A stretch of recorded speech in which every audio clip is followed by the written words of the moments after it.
All right, good afternoon, everyone. Hello and welcome to Explain Like I'm Five. I am Susan. Today, our very special guest is the one and only Neil, the 604 Atheist. Neil, how are you doing today? One and only, thank goodness. One and only, yeah. There's, I just have to say, you were one of the very first people that we really met, because we met you at Faithless Forum back last year.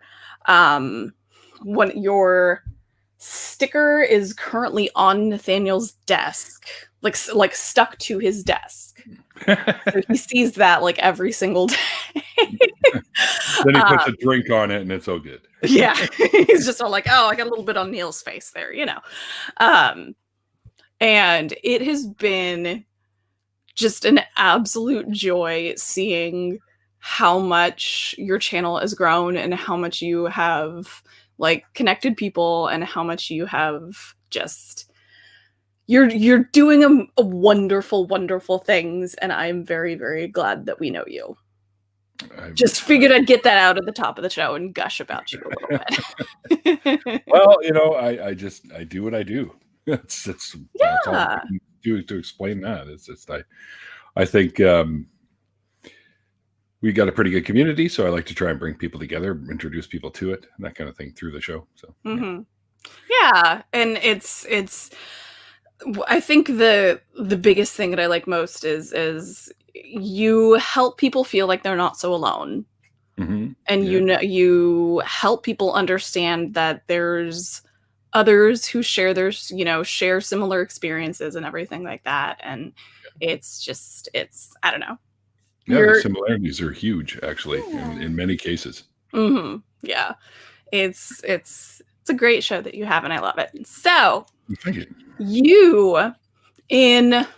I guess it's not really just your spare time. I'm gonna do a coins banner. Oh yeah, because of the stupid drinking game that I started, or that somebody started. Yeah, if you hear that noise, that's my coin notification noise from my phone, and it goes off often. So if you're drinking right now, be prepared to be drunk. I'm on coffee still because I have to wake up still. I know it's one in the afternoon here, but got my coffee too. So I think I woke up at like 11 o'clock this morning. So it was like, yeah, I rolled out of bed about 9:30, getting ready to go to Jam, which ended up on my way there not happening. I hate it when that happens, but hey. Yeah, shit happens. But speaking of jamming, so I want to talk about all of the stuff that you do with like your musicianship and your musicality and shit. Musicality? Is that a word? Huh? Is that a word? Musicality? Musicality is a word, I believe. Or if it's not, it is now. Well, we'll put it in the dictionary. Why not? Yeah. They put fucking double in the Canadian Oxford Dictionary, which is a type of order from Timmy's. I'm wanting to say, somehow I knew that. I don't know how I knew that. I don't know. I spent a lot of time I probably mentioned it. Probably mentioned it too. All you damn Canadians. So because I am a terrible, awful person, tell everybody what do you play? Like me personally? Yes. A few notes on guitar. Okay. You're like a little bit. I've played trumpet in the past. I've played with flute and recorder in the past. I've played drums in the past, except I can't hold really that much of a beat. I mean, I can, but I'm not a drummer. I've plucked around on the bass. I've tried everything, but my instrument is my voice. So. Nice. Yeah. And it sometimes you can just sort of tell, like when people are talking, you can just sort of tell it's Maya. You just sort of tell when people are talking, like that they have that sort of like that gusto about them that is necessary to be a singer. So I like it. Well, yeah, I got a pretty booming voice when I want to. Yeah, you do. It works out well in like the YouTube community and podcasting stuff. It works very well for that. Yeah, I've been told I've got a face for radio. No. I mean a voice for radio, sorry. When did you but get started, like, with, because you said you played, like, trumpet and flute and recorder and stuff. Were you in band, like, when you were a kid? hang on here. Let me just get into character here. Oh, I'm just gonna go back in time. No, seriously, I started in choir in like high school. So, Mhm.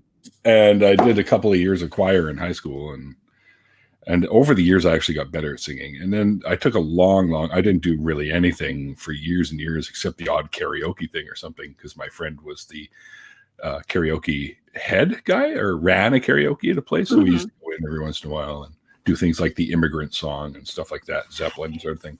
And then it turns out that I could do a song really, really well, and which was called New Orleans is Sinking, by a band called the Tragically Hip here in Canada. They're huge here in Canada, not so much down in the States, but they're somewhat known down there. If you haven't heard the song, I recommend you check it out. It's very good. And every time I did it over the past fucking 15 years or so that I've been singing it at karaoke, I get standing ovations every time. So Nice. yeah, which was kind of a shock to me.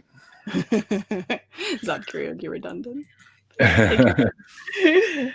Yeah, so yeah, I mean, the funny thing is when I go in to do recordings for CDs that we've made, the producers or the sound engineers and stuff that are doing the recording always have to turn me down because I get really loud. So like, oh, geez, dude, let's back off a little bit. I'm like, oh, sorry, buddy, because I'm like, I can project. Yeah. So that's the one thing I do well, right? But once in a while, I do vocal exercises to sort of be able to keep in pitch and stuff like that too. But, for the most part, one of them is a fellow by the name of Tim who works at Ear Art Studios. Said he's of all the bands that he's done recently at that point, which this was back in 2007 or 8, somewhere in there. He said he's had to tweak my voice on the recordings the least out of. So he says you're pretty good at hitting the notes that you want to hit. So he says once in a while I'm like, that seems a touch flat. I'll just eat a little bit and bring it to where it is, right? I go, you're faking my voice, you bastard. He goes, no, just tweaks, little bits. I've done like 6 in this one song and then 2 in another one. So you're really actually pretty good. So nice. Which I thought was, I guess I'm okay. Yeah. I mean, he doesn't have to like auto-tune everything that you do. No, so that's good. It's like, I imagine there's some people who it's just like, we're just going to go ahead and lay this on there, just auto-tune the whole entire thing because we already know how it's going to go. Yeah. So what was the name of the first band that you were in? Oh, geez. The very first band I was in, believe it or not, I was a drummer. And this was during high school, during those years where I was doing the choir shit. And it was a punk band, so you really didn't need to know how to play drums all that well. Right. And I used to wear this, I had a leather strap that I wore around my neck that had nails that were about 4 inches long sticking out of it. So you can't really headbang with that kind of thing on. Well, you can, but it's the drumming that you're like, and they keep going, right? And the blood splurting everywhere and stuff like that. It's very punk rock. Yeah. And so, and we lasted about 3 weeks. We had like a couple of songs that we were just cover tunes like Sex Pistols, DOA, stuff like that. And the neighbors in the area would complain because we'd practice outside just during the summertime, and everyone in the neighborhood was like, "Hey, shut up!" Because it's a bunch of noisy punk ass kids, right? You damn kids. And then I really wasn't in any bands. I would go and do other sorts like the karaoke and stuff I was mentioning. And then somewhere around 1998, I got together with some friends who were just jamming. They're just having some fun, and there was like a guitar player, and my friend Peter was playing keyboards, and I just went over there and sang a few tunes with them. And then we moved over to a little shack out in the woods kind of thing, except it wasn't really out in the woods. It was just more of an urban-y type area here. And we started jamming there, and then more people came out with their instruments, and we kind of put together a little bit of a band. We played a couple of cookouts that were local and did lots of cover tunes like Tom Petty stuff and CCR, shit like that. Nice. Yeah. I did that for quite some time, and finally we decided we wanted to actually form a band. So we used the actual name of that band. There was no real name for that punk rock band, by the way, back in the, we just hadn't decided on anything by the time we quit. But anyways, we decided to call the band I was in then Unglued. And we came up with some original stuff and mixed it in with all the cover stuff that we did. And we never ended up recording anything. So I took the drummer from that band, my friend Colin, and we formed another band with my friend Will, who's been playing guitar forever. Mm-hmm. His big influences are like Led Zeppelin and Rush and stuff like that. You can hear it in his playing. Nice. Now he's passed away, mind you. So yeah. So we formed that band, and we originally called it Hunker Down, because Will had heard some interview going on the radio. We hadn't even named the band yet. We were recording our album, right? So like our first 6-song EP or whatever it was. And we decided, well, we can't keep Hunker Down because it kind of sounds almost country-esque, and we are definitely not country. So we're more, the harder edge stuff, some acoustic Spanish guitar sounding stuff. So we decided, well, we need a name, but we'll figure it out while we're recording. And so I look over at one of the equipment boards and I see, mixer, this, that, blah, blah. And then one that says Threshold. I said, Threshold? That's pretty cool. Hey, what about Threshold? And Will goes, yeah, sure, let's do that. So we named the band Threshold, and the album is called One, the first CD. And then we had MySpace. You remember MySpace back in the day? I do remember MySpace. Wow. Back in the day, it was a great platform to showcase stuff like that. Yeah. So we started putting our tunes up. Then we got a message from someone from a band called Threshold in England. Oh, no. And they've been going since 93. And they're like a prog rock kind of band, right? And they said, listen, you guys are going to have to change your name because we actually have the rights to it over there because we're going to be releasing albums there now. I'm like, ooh, shit. Okay. So at the time, and this again was about 2007, I was into looking up like old languages. So I was thinking, I wonder what Threshold would be in Latin. And I looked it up, and I didn't realize there's like limen or lim, and it's like all this weird shit for Threshold, right? And I thought, well, that sucks. That doesn't sound good. And I thought a variation of it called liminis, which means on the threshold, which is like, that's pretty cool. Nice. So I decided, let's go with liminis, and we ended up doing that. And I emailed the guy back, and I said, how about liminis? Is Latin for on the threshold? He goes, oh yeah, sounds nothing at all like our name. That's fine. You can use that. I'm like, just making sure I don't want to have this name, and then you guys going, hey, that's Latin for it. Like, fuck off, asshole. It's too similar. We can't let you do that. Right. So we ended up sticking with that. And we've been recording as Liminis since then. Even though our first CD, hey, let me see. I think I have a copy of it right here. Just hold on a second. As usual, everything's within reach. Exactly. Yep, there it is, right there. So that's our first one that came out. Oh, the Threshold. Nice. And see, it's all professional and stuff, like a real actual CD. Damn. And there's the picture of us right there. That's rad. Now, here's the funny thing. This guy here is this is hang on. Let's do this. Yeah, this is Ross. Not that one. We want that one. There we go. This is Ross right here. He was the bass player, and Ross is Will's brother. And Ross' last name and Will's last name are McCartney, and he's a left-handed bass player. So really, that's cool. And he's still with us, but his knees are screwed, so he can't play anymore. So it's just me and Colin here that are the original members of Liminis that are left. So, and that is a bandana we see on your head, right? It is. I mean, of course. I feel like this has been your brand for a very long time, so it works out well. You're consistent. I'm known for having it. And by the way, once the borders are open again and I come down and hang out with you and Nathaniel, I'll bring you guys an unopened copy. I still have a few. So. Yay! Yes! I'm excited. I'm very excited, which sounds a little silly that I'm like so excited about like getting a CD. I have a CD player in my car. I have a CD player in my car, so it works out well. Do I have I think I have a CD tray on my computer. I don't know. I'm not entirely sure. But hey, it's going to be awesome. Yes. A lot of these songs that like, especially the first song called Immortal Realm, This is pre I gave up the idea of an afterlife.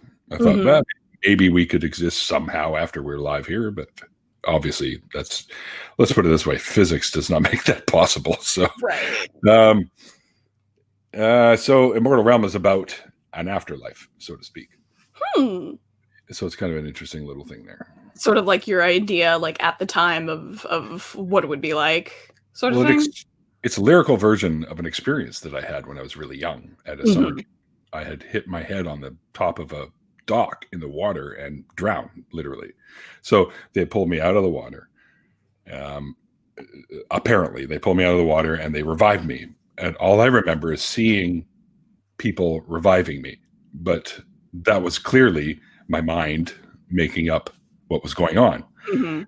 Because years later I explained it back to one of the counselors that was there, and she goes, well, yeah, we did revive you, but that's not quite how it happened. So I had when I told her that I wrote the song, and she said, yeah, that's not quite how it happened, but anyway, but yeah. So That's cool. That's really cool. I mean, it's funny how the brain works with, like, filling in, I guess, like, filling in gaps of the time to sort of as a yeah, coping mechanism, I guess. I don't know. That's cool. That's really cool. I'm excited to hear this. I'm very it's, excited to hear it. Yeah. it was definitely interesting, and it just explains how the mind tries to keep you from panicking, I suppose, is what it is. Mhm.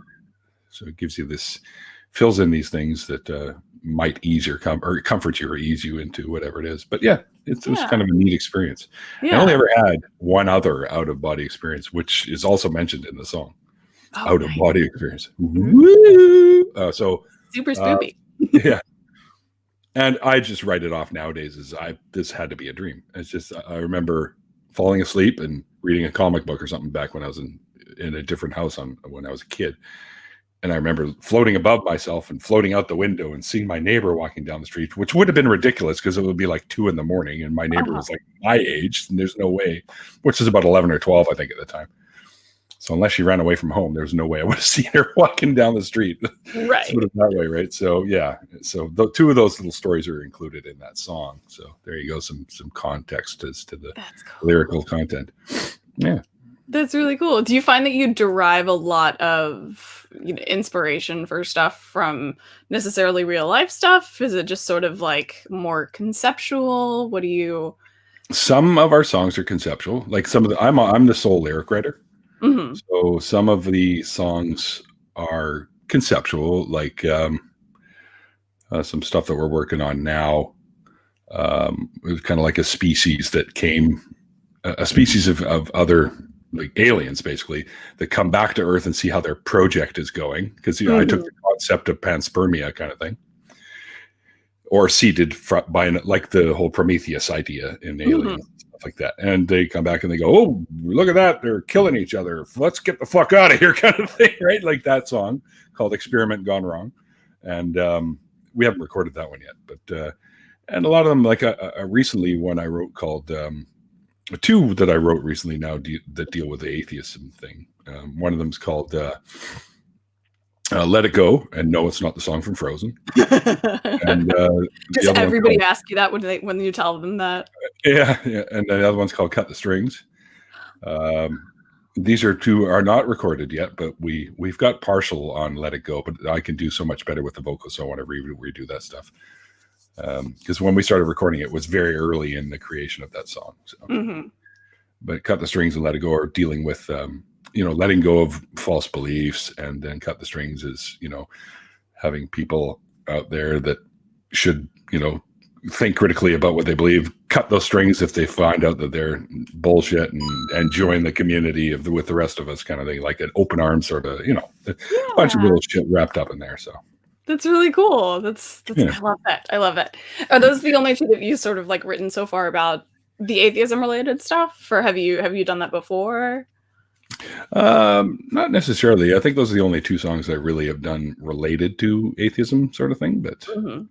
everything else is just experiences, like stuff that I've had or conceptual ideas that I've had. So Mhm. one of the songs I wrote, which is the Spanish guitar sounding one called Dollhouse, was written about there was the child sex trade that was going rampant here in Canada in the Ontario, Toronto-ish area some years back, and a lot of them were busted.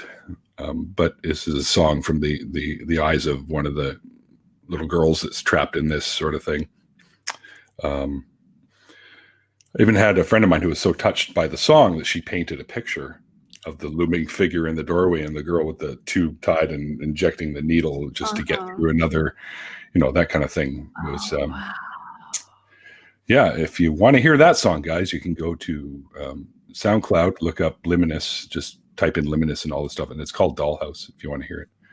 We get a lot of upvotes for that one too. So yeah, I'll be sure to whenever I'm sort of amending links and stuff, I'll be sure to put the SoundCloud in the links too, because I put your YouTube and your Twitter, but I'll put the SoundCloud in there too. Sure, so sure. I'll put that in there. So yeah. Funny story. I don't have access to my Neil the 604 Atheist account on my computer. I can access it with my phone and my media pad here, but I can't seem to get into it. I've somehow, one of the apps I guess I use, tried to get in, and Google locked down my account now that they've got the 2-step process. So I'm waiting to hear from them to be able to access that account again. So unfortunately, my show today will not have the proper thumbnails, and I tried to edit as much as I could through the YouTube Studio app, which doesn't allow you to edit the thumbnails, which sucks. But it'll be my whatever the fuck. The Imagine No God. Yeah, it'll be that. Yeah, I've seen that. Yeah. Until I can get back in there and change it again. But yeah. Tonight I do have Jessica Schaub on, and Jessica is an ex-guru in the world of woo, like crystal healing and stuff like that. So this is going to be quite a different take on the she lives here in my city. Well, she lives in Vancouver. I'm in New West. That's really cool. That's really, really awesome. And that's that's something you don't really that's not a section, or I guess a section, whatever, that is really very represented in atheism, with like this sort of I got away from the woo stuff. Because sometimes I think, and this is so like woo, a lot of times with atheism, it's people will leave religion, but then they'll find something to sort of substitute it, and they'll sort of go into the woo. Yeah, I did. So it's like the doot. It's like sort of like leave one, then leave the other sort of thing. So I got a new chair, so it like moves. Sorry. I pretty much went from being somewhat of a believer as a kid. Until I started thinking, no, I don't know if I really believe this. So I was more of a cultural Jew after that. And then I was like, I'll just stay, secular cultural Jew. And I still do the holidays with the family and stuff like that, because why not, right? The food's good. So exactly, yeah. Then I became a Wiccan for a while, or a Druid for a while, a little bit. And then none of that shit really did anything for me. So I eventually found my way out of all of that stuff. So, although I still, because I'm not one to just drop my own history so much, I still wear the ring that I had when I was a Wiccan. Oh, because it's kind of cool looking anyways, but it's right next to the atheist symbol. So I like it. Yeah. And it's, I'm the way that I always phrase this is funny, but I'm a big believer in like, not necessarily looking at your past and saying, oh my God, why did I do that? Looking at it with regret, but look at it as, this is what brought me to where I am today. Yeah. So it's like, to me, that's sort of the best way to sort of go, well, that shit sucked, but I wouldn't be who I am today if that shit hadn't happened. Right. Because you absorb all the decent qualities from these belief systems. I call it the belief tree.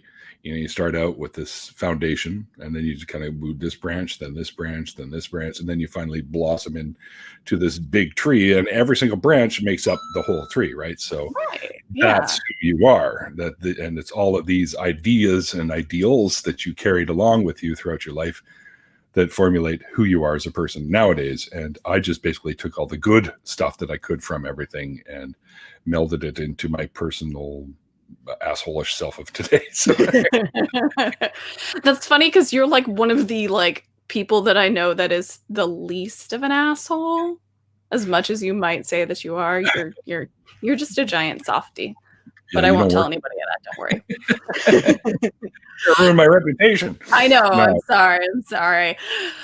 It's a good thing we have a relatively small channel, so not a lot of people will hear that, so it's fine. It's funny that you say that way with taking the little stuff from different different belief systems and stuff like that, because sort of getting back, circling back around, because I can do that.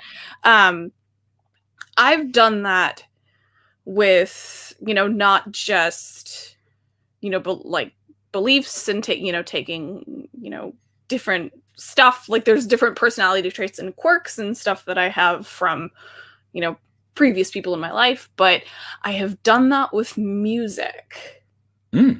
So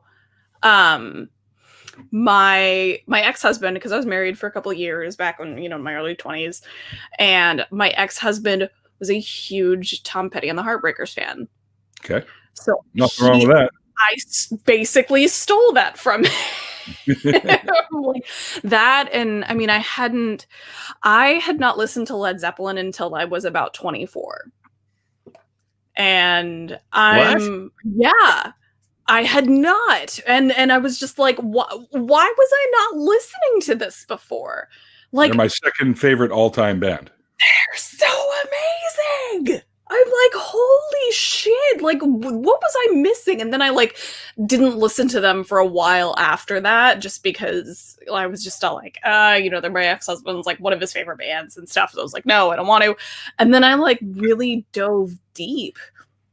I'm just like, holy shit, like this is what I was missing.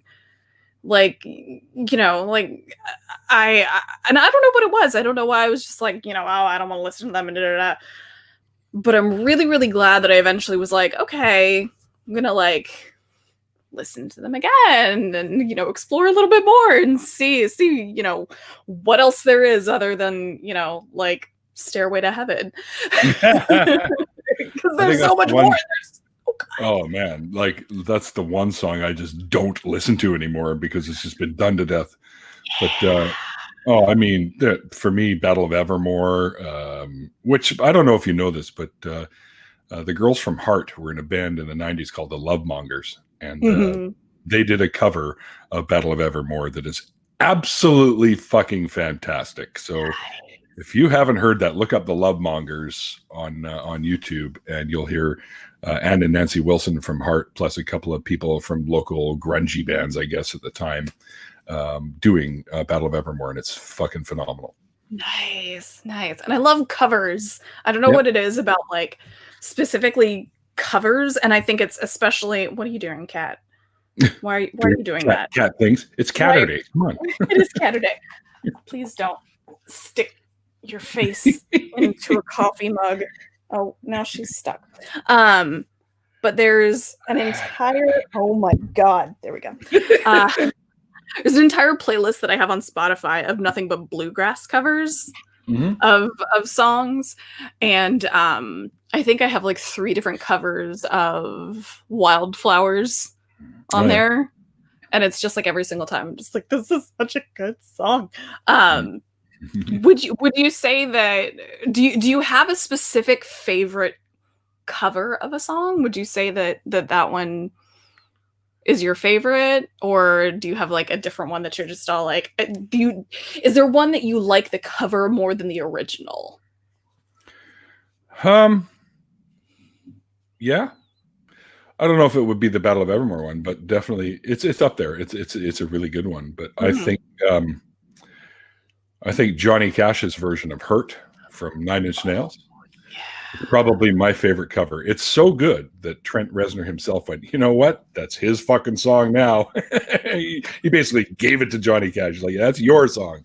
Yeah. The way the feelings and the emotion come out when he does it is, he says, it blows anything away I could do. So yeah, because that was like, because God, when did Johnny Cash die? Like 2003? Something like that. Yeah. Something like that? Because it was like right towards the end of his life that he did that. Yep. It was one of the last songs he covered ever. Yeah. And it's just like, God damn. Like, it's so, it's amazing how these different versions of songs can, you'll hear it's, same lyrics, obviously, or most of the time anyway. Sometimes they add different stuff. But it's such a different take on, the same lyrics, but it's a different idea that's brought to it and everything. There's a Texas country artist, Pat Green, that he's famous for not like the beer and trucks and women sort of country music that is very popular today, because fuck that shit. But he's more like less so that, and more Texas country is a little more singer-songwriter oriented, so it's a lot more authentic feeling than Nashville country. But he has a cover. He does these cover albums once every few years, and back in 2012 he had one that he did a cover of Even the Losers by the Heartbreakers. And it's just this totally different version, and it's got like this orchestra behind it, and just this. Oh, I love when they do stuff like that. Oh, it's so good. It's so good. So, I love it. Let's see. I'm just all like, gotta think of like music stuff I can ask you, because I love hearing about like people's, musical influences and stuff. So you said Led Zeppelin is your second favorite band? That's correct. What's your first? Black Sabbath. That makes sense. I can see that. I can definitely see that. Would you say those are sort of the two that you draw the most influence from? I don't know if I said my influences come from fucking all over the place. It's like, I like blues, I like jazz, I like classical music, I like some bluegrass stuff, like old Django Reinhardt type stuff. And, yeah. I mean, what he did with just 3 fingers is pretty amazing.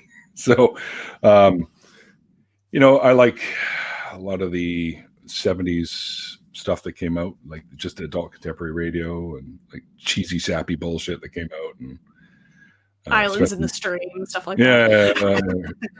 Sky rocking city flight, afternoon delight, that kind of cheesy 70s AM radio shit that came out there. Yeah. I like little bits of everything, because why limit yourself, right? I mean, obviously we have genres that we favorite, and of course mine is the harder rock, heavier metal type stuff. But I never forced myself to just stick to that. I was like, you got to be open, because you never know what something comes out that you may not have ever listened to if you were that stringent with your listening, that you would have loved but never heard, right? So there you go. Yeah. Do you have anything lately that you've sort of been like, oh, I'm really, really into this? Like, do you have like a band or an album or a song right now that you're particularly obsessed with, that you're just like, I fucking love this, I need to tell everybody about this? Like, do you have anything like that right now? Yeah, I wouldn't say obsessed. I don't really obsess over much. Because of the Zeppelin thing. I appreciate Tons of Mice a great deal. You want to hear the rest of that story, Tons of Mice? It's like, save that for your after party later. I'm sure that one will come up later again. Follow me on Pornhub. Anyway, so OnlyFans. What's the hell's the name of the band now? They're fairly newer. Shit, I can't remember the name of it. I hate it when I'm trying to remember things and my brain just goes, nope. It's all like, nope, I don't want to. Nope. More coffee, maybe I'll let you go. Yeah. Something bastards. Anyway. Yeah. I'll Google and see if I can find out. I can't remember what the fuck they're called now. Heartless Bastards? That's it. Heartless Bastards. There we go. My Google Bastards. foo is really, really good. Really good at that. So looking at, well, let me reopen that back up. Here we go. Cincinnati, Ohio. So Yep. what blues? So blues rock, indie rock, garage rock, country rock.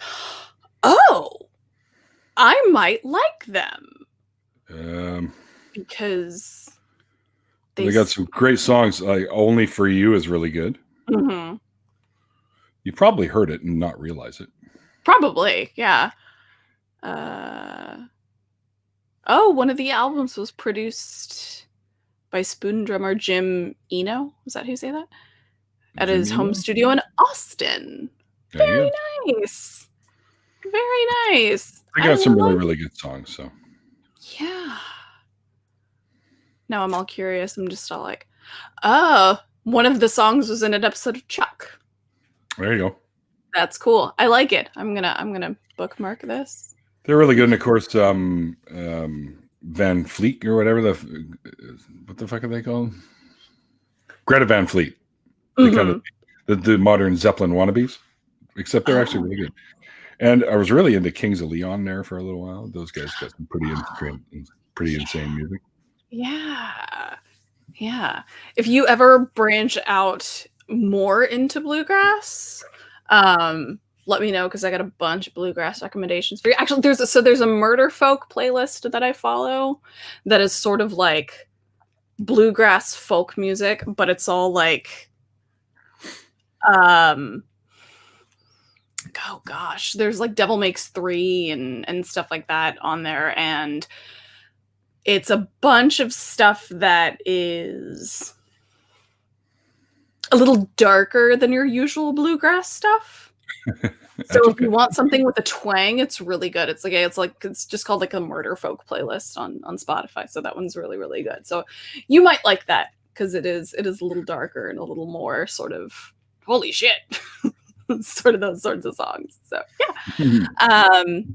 So what do y'all sort of have like that you're currently working on? I mean, I know you were talking about the couple of atheism related songs that you're sort of reworking and stuff. One of them we just started putting together musically. I had the lyrics already, and we've got it pretty much figured out. Now it comes to practicing it and then getting it recorded. We haven't recorded any new stuff. We have some basic stuff down already, but it's been our drummer. So we had a studio warehouse that we were using for that big boomy sound. But we did that like over a year ago. We never went anywhere with it because we keep fucking losing bass players. Like bass players are really don't seem to be as abundant as every other instrument out there. So we're trying to find a bass player right now so we can, I mean, if we wanted to, we could have our old bass player, James, come in and do some tracks for us, but it's tough to get him because he does a lot of work out of province, which is why he ended up leaving the band, right? Because there would be 3 or 4 months at a time where he wasn't here to jam with us, and he just felt like he was letting us down, sort of thing. But if we ever needed him to play live, he'd be like, "Yeah, sure." And he'll come and he'll play with us, and nice. That's so he really might. Cool. He's here. When we do decide to record all this new stuff, we'll get him in there. But yeah, I mean, those are the only two that were atheist related, and we haven't really recorded the second one that I mentioned. So we're working on it though. Hopefully within the next year we'll have some new stuff. So yeah, hopefully. I like it. That's really cool. Like, so what is your favorite part of like what's your favorite part of the recording process, and what is your favorite part of like the actual, like, I guess the whole thing? Because I know the recording process, I know there's, you've got to write stuff and then record stuff and then mix stuff and then like hearing it and stuff. So do y'all like mix any of your own stuff? Do you get to like sort of tweak that around? Do you do that like yourselves?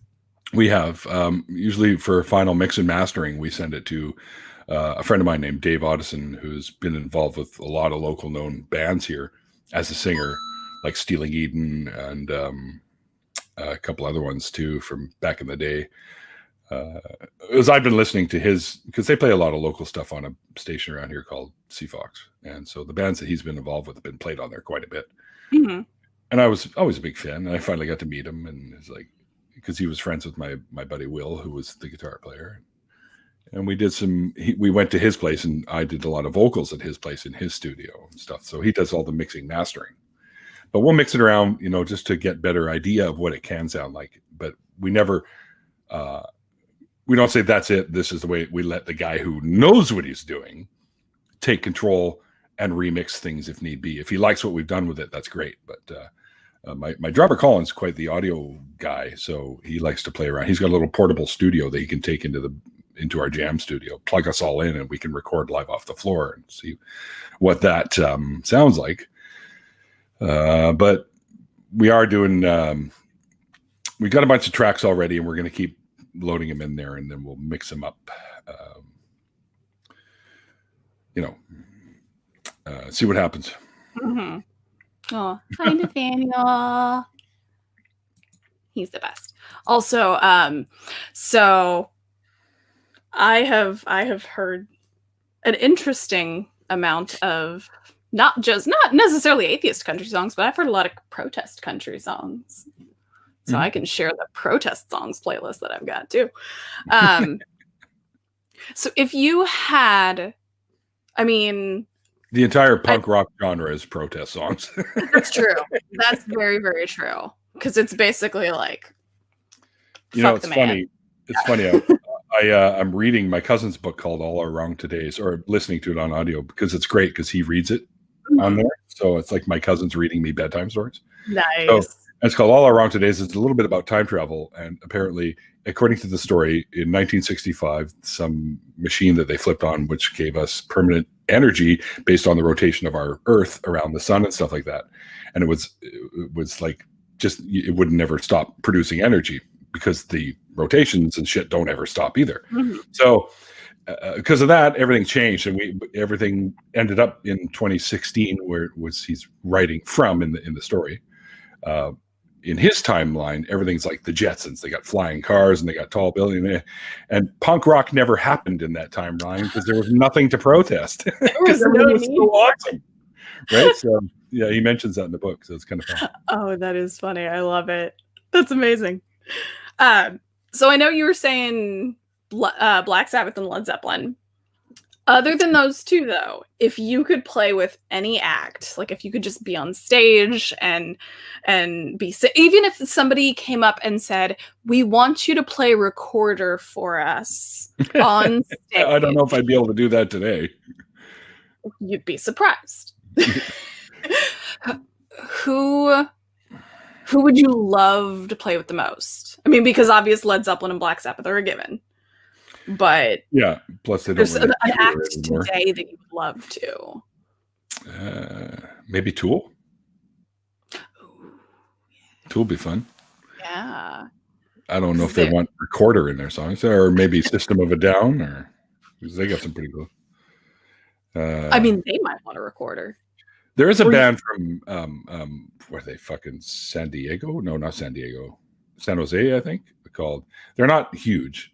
I discovered them on one of these websites so you can listen to music, called Shake Before Us.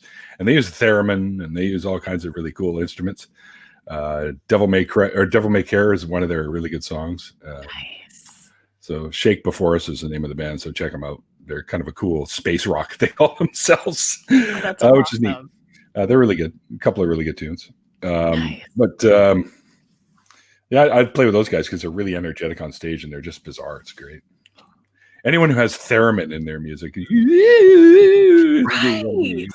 gotta be pretty cool.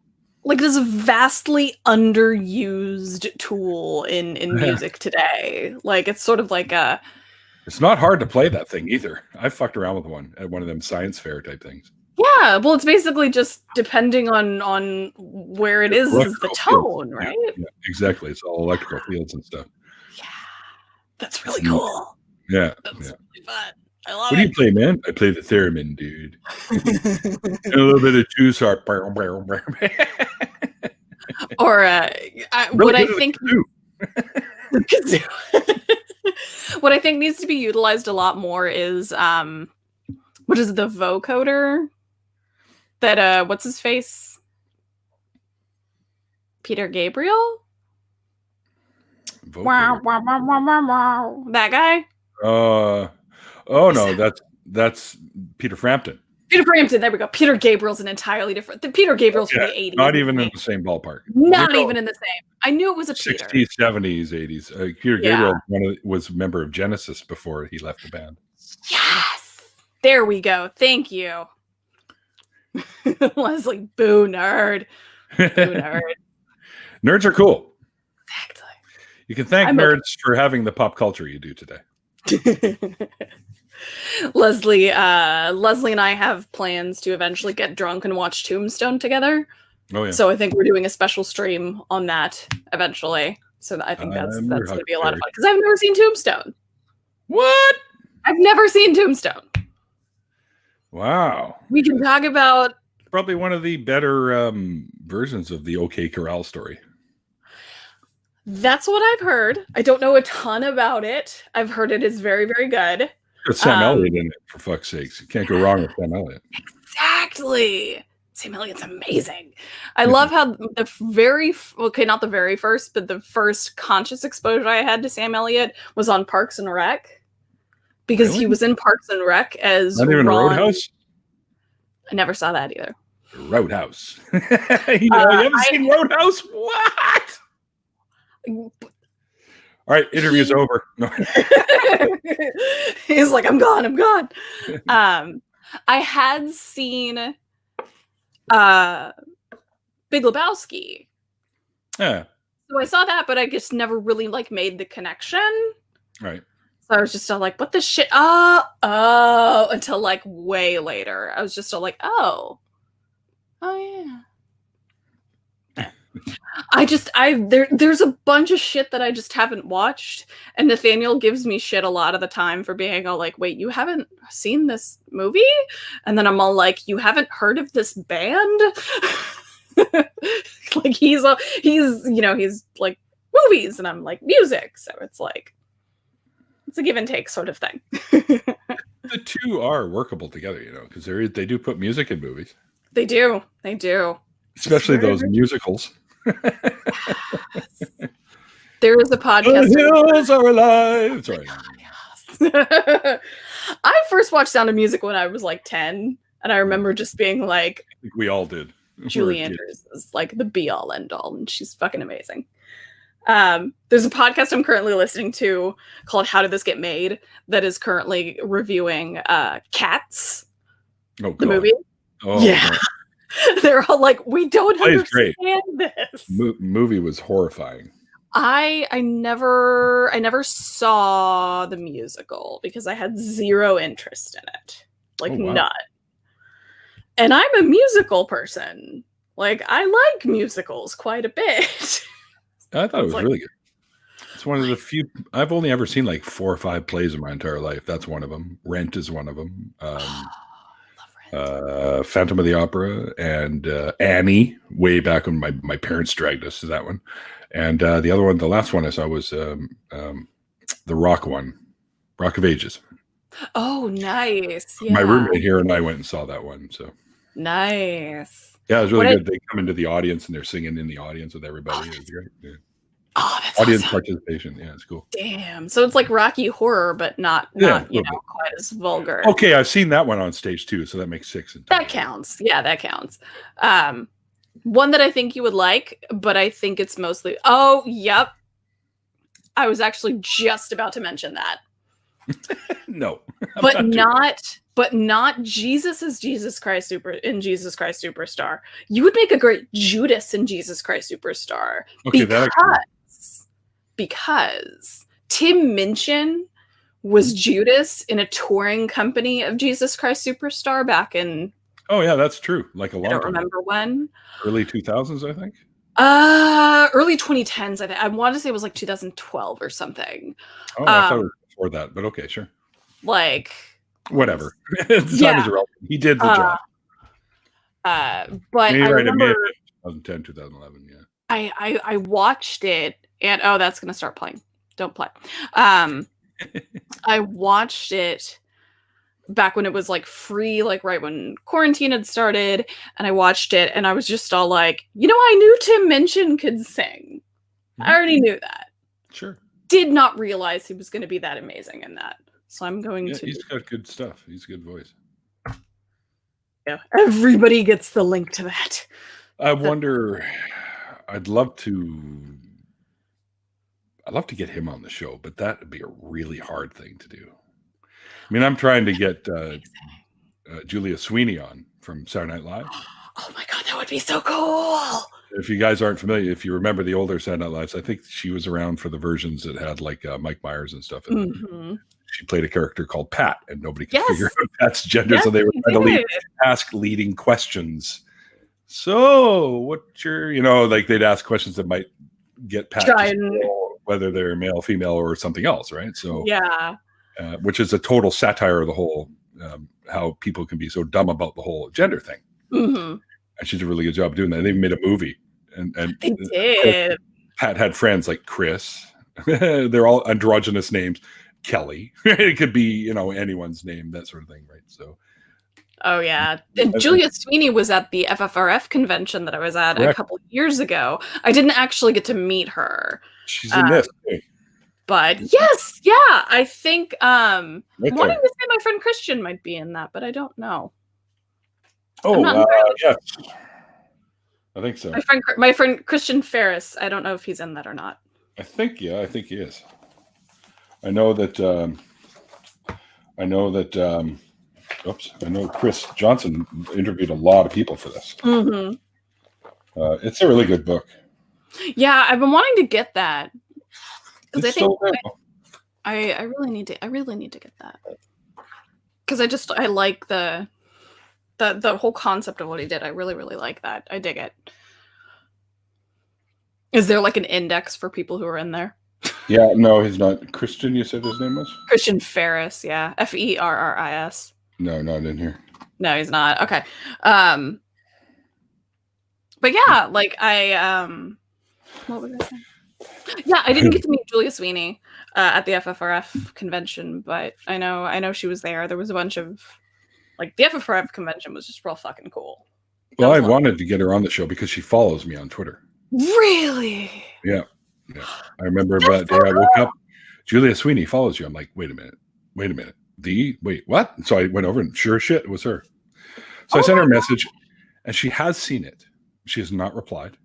And I can't, she doesn't know me from other than maybe a couple of tweets that she liked this, which is why she followed me. And she doesn't know me from a hole in the wall. So I can't blame her for not getting back to me. I'm like, hey, hi, Julia. Big fan of what you've done and your work in the past, all that stuff, and what you're doing today for the cause, yada, yada. And I always said it never hurts to ask. So I'd like to invite you to come on and share your deconversion and etc. And I still have yet to hear back. But if there's anyone out there that knows her and is watching this right now, give her a poke. Yeah. You do have a magic shelf for everything, right? To keep everything. My room. I don't know if you guys have ever seen the animated version of the Guardians of the Galaxy. No. Rocket carries a little pouch that is bottomless. It's a pocket dimension. Oh, it's like a bag of holding. And he just sticks in there and he pulls out this giant gun from this little tiny bag, right? It's a pocket dimension. That's what my room is. It's a pocket dimension, and anything I need as a prop is always within reach. I like it. Your room is basically a TARDIS. Yeah. Bigger on the inside. Yeah. All right. Well, we are almost coming up on an hour. Who is it that you have tonight? Jessica Schaub? Jessica Schaub, who's a local gal that used to be a guru in the world of woo and pseudoscience, crystal healing, vibrations, pyramid power, all that bullshit. So. Find the link to that really quick so I can... Yeah, and I right now, I guess one of the apps on my phone or something tried to access my 604 Atheist account, so I have to wait a few days before I can get back into my 604 Atheist account, Gmail account, which is linked to my YouTube channel. So, I mean, I can still do it through the StreamYard. It'll still put that through, but I don't have the proper thumbnails and shit up right now, and I don't have them monetized yet.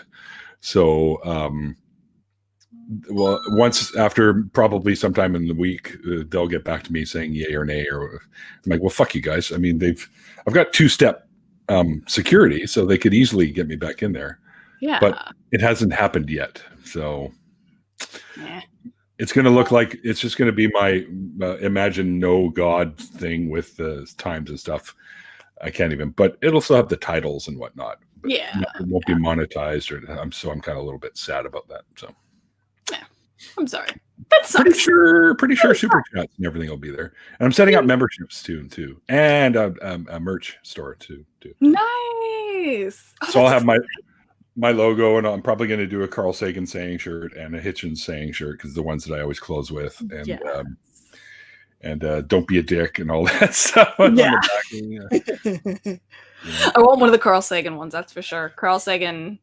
Yeah, he's awesome. Carl Sagan is one of those that it's just like Hail Sagan. Less. If you guys like this, go to Godless Mom's t-shirt shop. She's got these ones. Nice. I like it. So do you have anybody coming up that's sort of like that you can talk about that you're very excited about? Because I don't know how much you would like to keep everything. Keep it keep it a little quiet and as a surprise, but is there anybody you're really excited about you've got coming up soon? Well, tonight I was really excited because I've tried to get Jessica on for a while now, but she's also making a movie about her life experiences. So she's pretty hard to get, right? So yeah.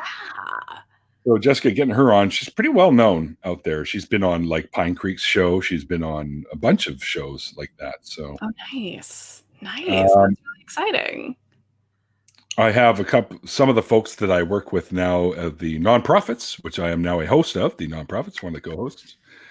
Congratulations, by the way. Thank you. I properly congratulated you on that. That's really, really awesome. I did my first recording for one of the shows on the 18th. I'll be doing another one on the 25th. By the way, Wednesdays are no longer on my channel because I need them for the nonprofits. And starting in December, we'll be switching up my time spots to Tuesdays, Thursdays, and Saturdays instead of Mondays, Wednesdays, and Saturdays. Mm-hmm. Which will work a lot better. But I have Cynthia McDonald coming up in December, and Jenna Mew coming up in December, Martin Robert coming up in December, and they're all folks that I work with on the nonprofit show.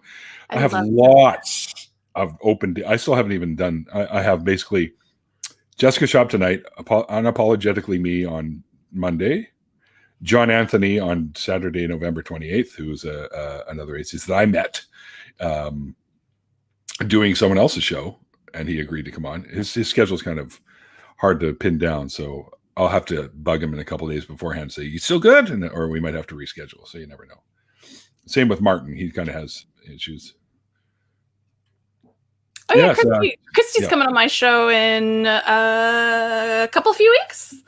I talked to her a couple days ago. So Christy's going to be on the 12th, I believe. Actually, on with me. Doorknob had asked something pretty funny. Used black bandana merch. No, but what I am going to do is in my merch store, I'm going to link you to the website you can go in to get these exact ones. Nice. I like it. I should do my own bandanas. A logo with me wearing the bandana of this kind. And then on the bandana and the logo, it has another logo. It's just like bandanaception. All the way down. Yes. Bandana's all the way down. Exactly. What I was meaning to, I think I poked at him, but I don't know if he ever responded. I think I told him. I know you're still wanting to talk to Heath Enright, so yep. I will send him a message today and ask him to, or just let him know that you're wanting to get in touch with him and see if there's any way. If he'd be willing to. Oh, he's great. He's very much like, he's a good dude. So I think he'd totally be, because he came on my show, like he came on our channel. So I'm pretty sure.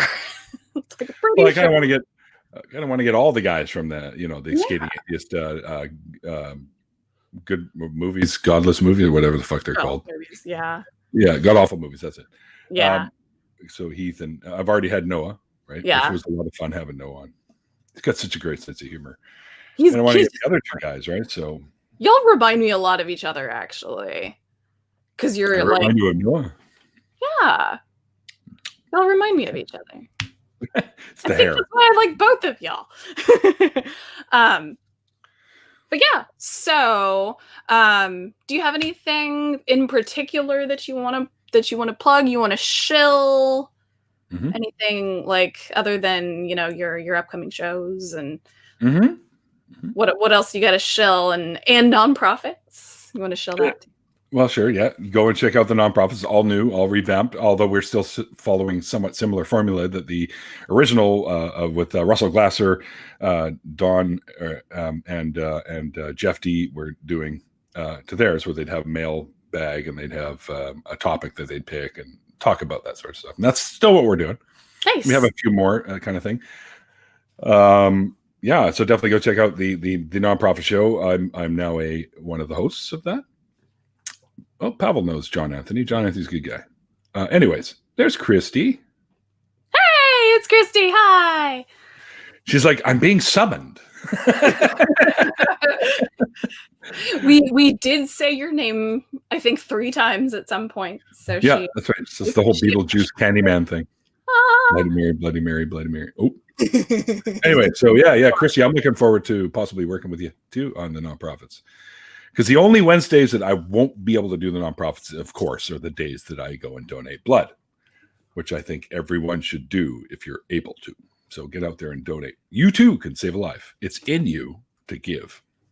Can I donate as a diabetic? No. Okay. I cannot.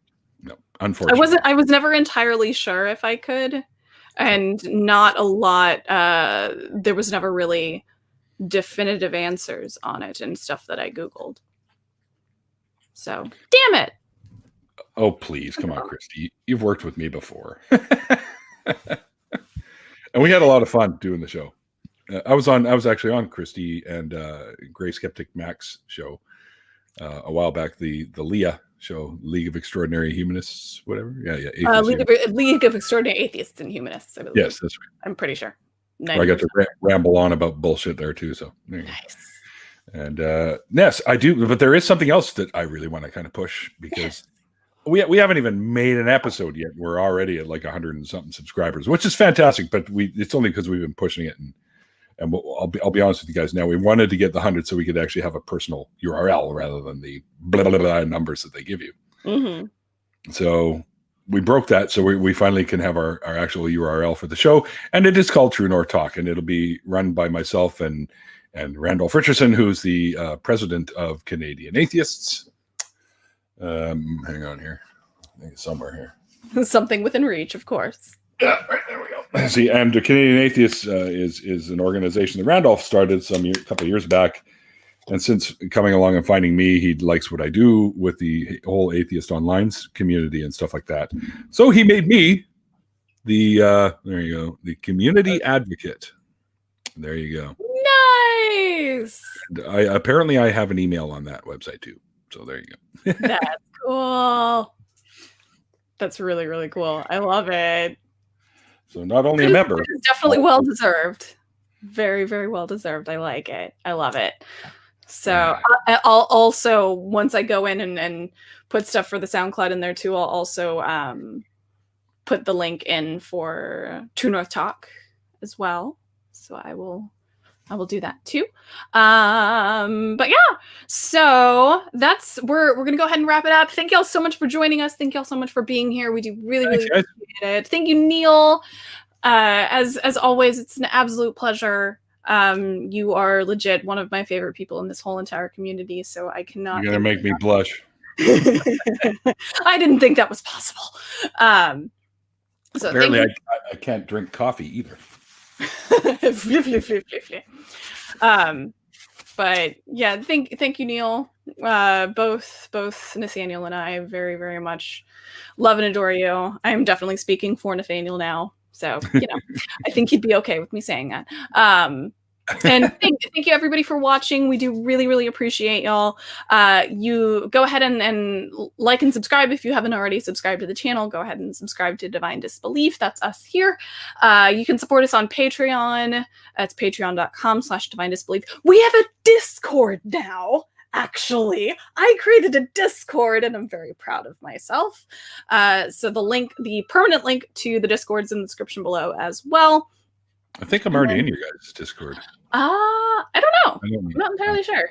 Doesn't matter. I don't really go on Discord all that much. Like I just have it open like on a regular basis just because it helps the white balance. So I don't have to like just be washed out all the time.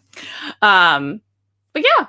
So thank you all so much for watching, and we will see y'all next time. Thanks, guys.